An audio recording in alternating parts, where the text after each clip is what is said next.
시청자 여러분, 안녕하십니까? AI 뉴스 경인입니다. 첫 번째 소식입니다. 인천시가 결핵 발생률을 낮추기 위한 맞춤형 예방관리 사업을 추진합니다. 시는 인구 고령화와 결핵 고위험군 관리, 사각지대 등을 반영한 결핵관리 사업계획을 수립했다고 밝혔습니다. 인천의 인구 10만 명당 신규 결핵 환자는 2018년 47명에서 지난해 28.1명으로 매년 줄어들고 있습니다. 그러나 만 65세 이상 노인 10만 명당 신규 결핵 환자는 같은 기간 36.1명에서 48.6명으로 증가했습니다.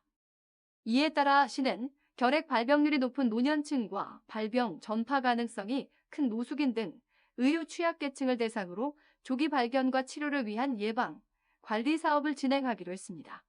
우선 만 65세 이상 의료급여 수급 노인과 누워 지내야 하는 제가 와상 노인을 최우선 순위로 검진할 계획입니다. 또 결핵 검진 사각지대에 있는 노인뿐만 아니라 노숙인과 쪽방 거주자, 무자격 체류자 등 결핵 검진이 필요한 대상이 있는 시설을 대상으로 찾아가는 검진도 시행합니다. 이외에도 10개 군구 보건소와 11개 민간 공공협력 의료기관에서는 전담 요원이 결핵 환자가 치료를 마칠 때까지 관리하고 상담과 교육은 물론 환자 사례 조사와 취약성 평가도 진행할 방침입니다. 인천시가 채무로 어려움을 겪고 있는 소상공인들과 금융 취약계층을 위해 2023년도 채무조정 지원 사업을 시행합니다. 채무조정 지원 사업은 채무 해결 컨설팅을 통해 채무자에게 최적의 해결 방안을 제시하고 개인 파산과 개인 회생, 워크아웃 등 채무 조정 비용을 지원하는 사업입니다.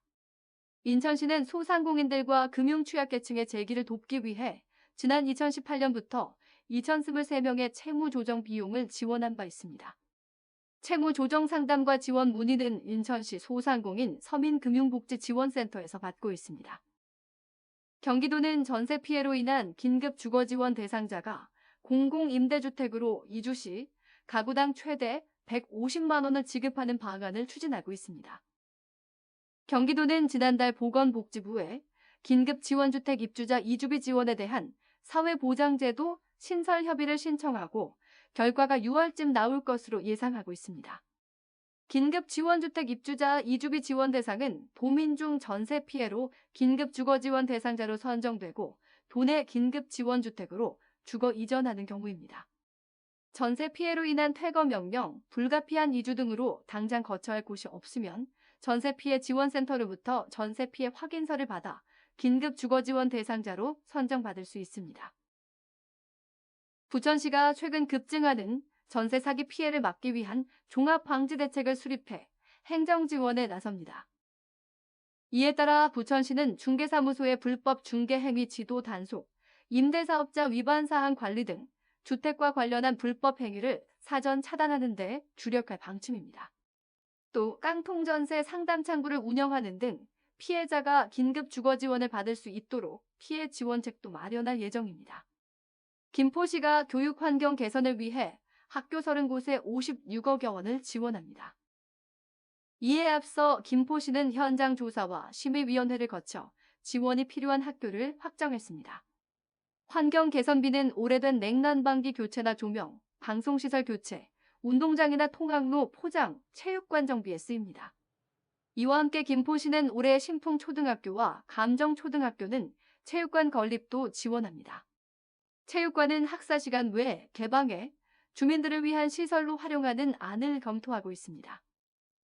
계양구가 오는 21일과 22일 이틀 동안 계산체육공원에서 제9회 계양산 국악제를 개최합니다. 계양구는 행사 기간 유명 국악 공연과 예선을 거쳐 본선에 오른 참가자들의 국악 경연을 선보일 예정입니다. 풍물과 기악, 사물과 민요, 전통무용 등 다양한 국악의 매력을 경험할 수 있을 것으로 보입니다. AI 뉴스 경인을 마칩니다. 시청해주신 여러분 고맙습니다.